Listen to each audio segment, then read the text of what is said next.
Hello, dear friends. Nothing is official, but rumors are persistent. To redeem means to rescue or free a captive from slavery by paying a price. Opinion piece. Redemption by levels. Starting gun. Historic shift. Liquidity flow. Warning signs.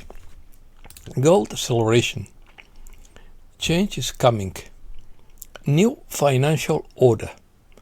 First level redemption. Strange economic signals. Tired redemption system. Global currency revaluation.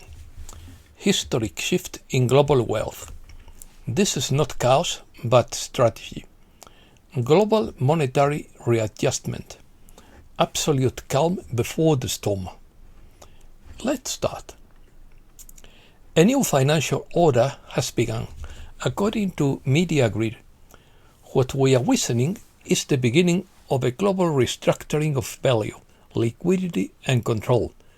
This is not just an economic event, it is a reprogramming of how wealth moves around the world. We are experiencing a unique event in history. History will not be written in headlines. It will be written in accounting books.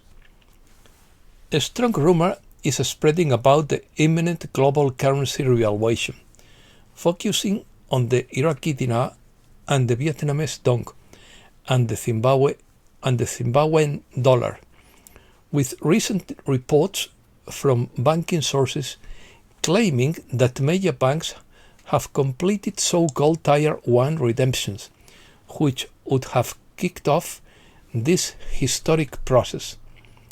Several banking sources have confirmed that Tier 1 redemptions have been completed.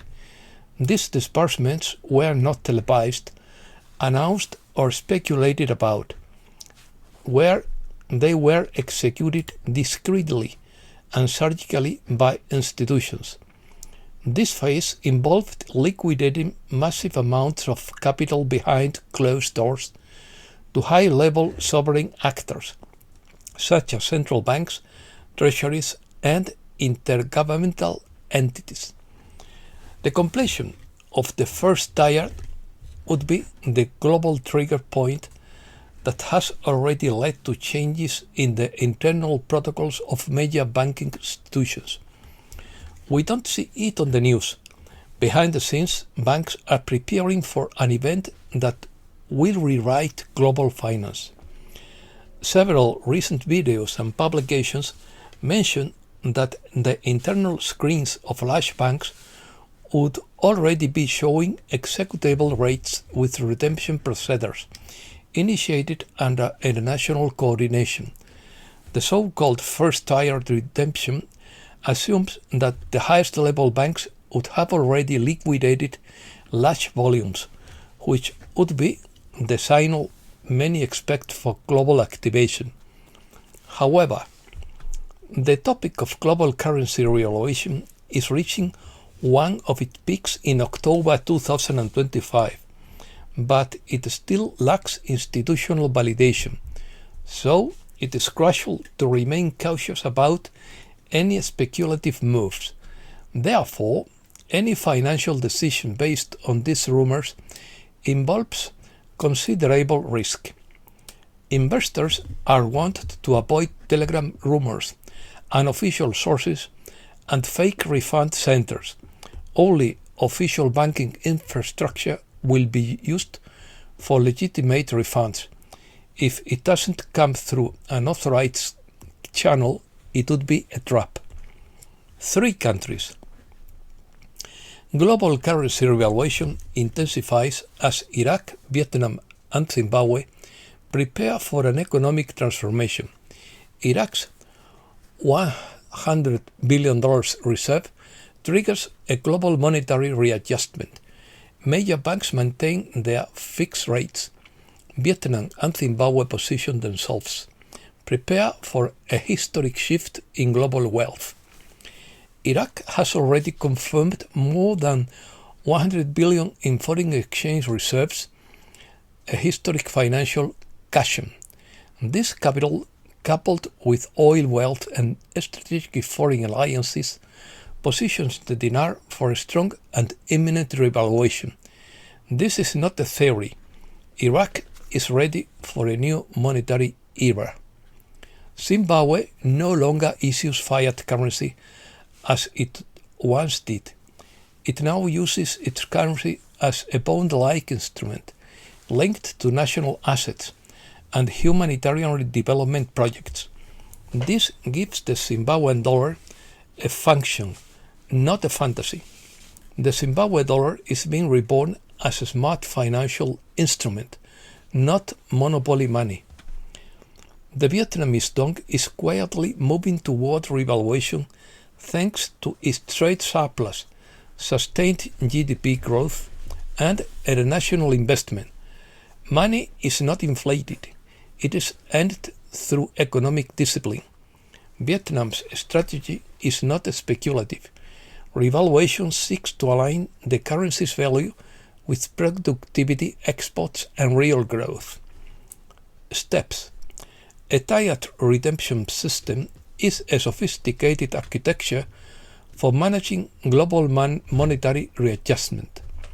It is designed to release liquidity in controlled stages, avoiding market disruption and global instability.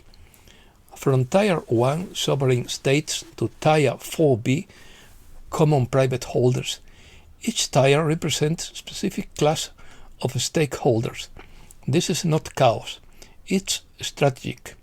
The system is structured to flow upward, from nations to individuals, without triggering a financial meltdown. Each tier depends on the safe and verified completion of the previous one. This strict progression ensures that the system remains stable, tamper-free, and fair. Think of this as opening safes in sequence. You can't open the last one unless the first has been properly tampered with. The release is staggered because stability comes first. The tiered structure is designed to protect against currency manipulation, market disruption, and public panic. When implemented in carefully sequenced stages, the entire system remains intact while value is redistributed. Without this structure, we would risk a free fall of the global economy. With it, we achieved a lean transformation. Levels or tiers. Level 1 is when the giants play. Central banks and sovereign governments liquidated their positions, set interest rates, and laid the groundwork for the rest of the revaluation process. This is where monetary policy was realigned for what's to come. These transactions are classified for a reason. When sovereign nations move funds of this magnitude, silence is part of the protocol. Level 2 redemptions involve large institutional investors, humanitarian trusts, embedded development foundations. These entities are the engines of global reconstruction after the financial reset.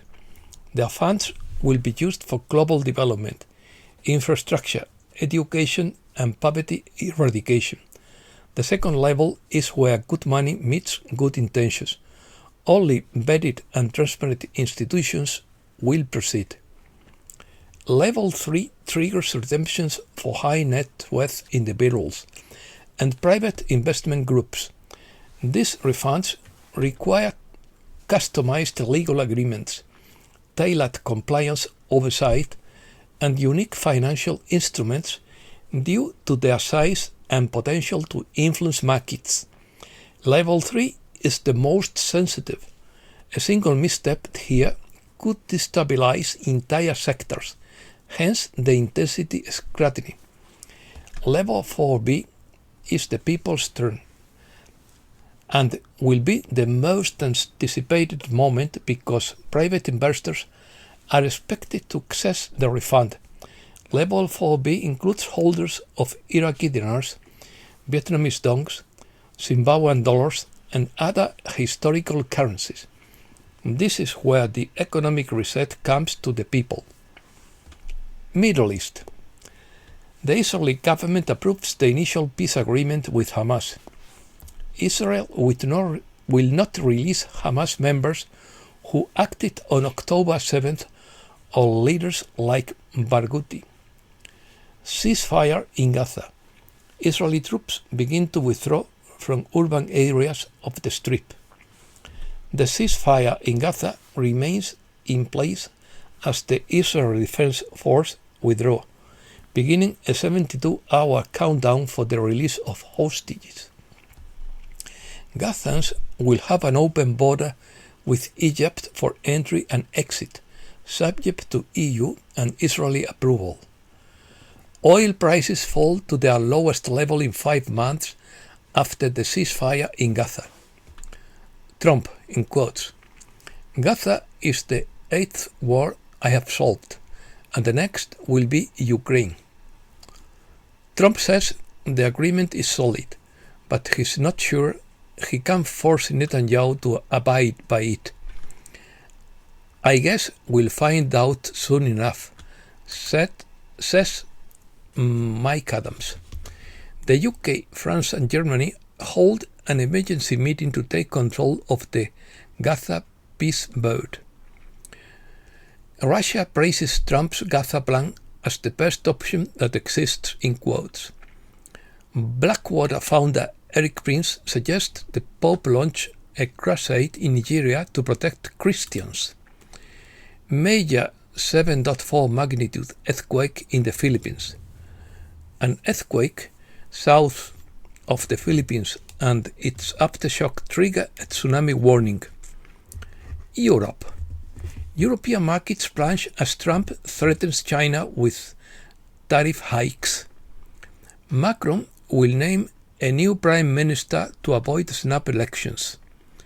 The European Union is pushing to eliminate gender conversion therapies. European healthcare workers are facing a mental health crisis, according to the WHO.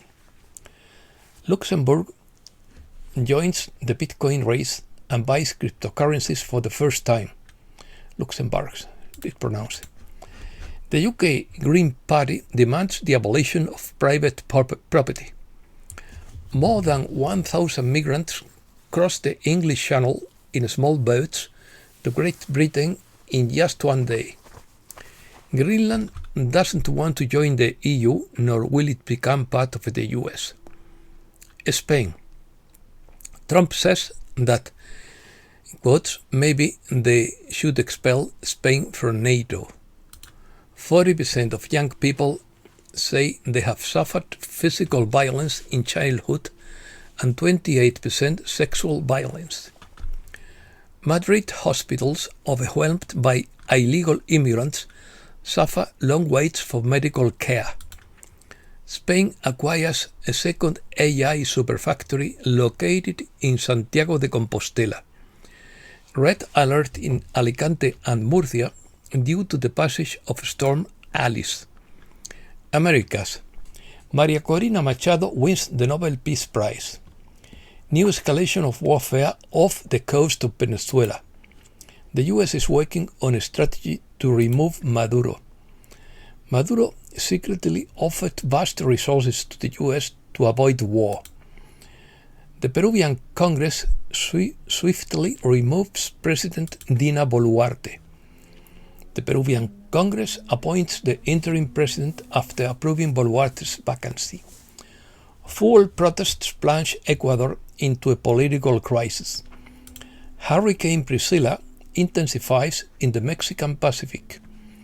Mexicans traveling on the global summit flotilla return. Mexican gold exports reached their highest level in 12 years.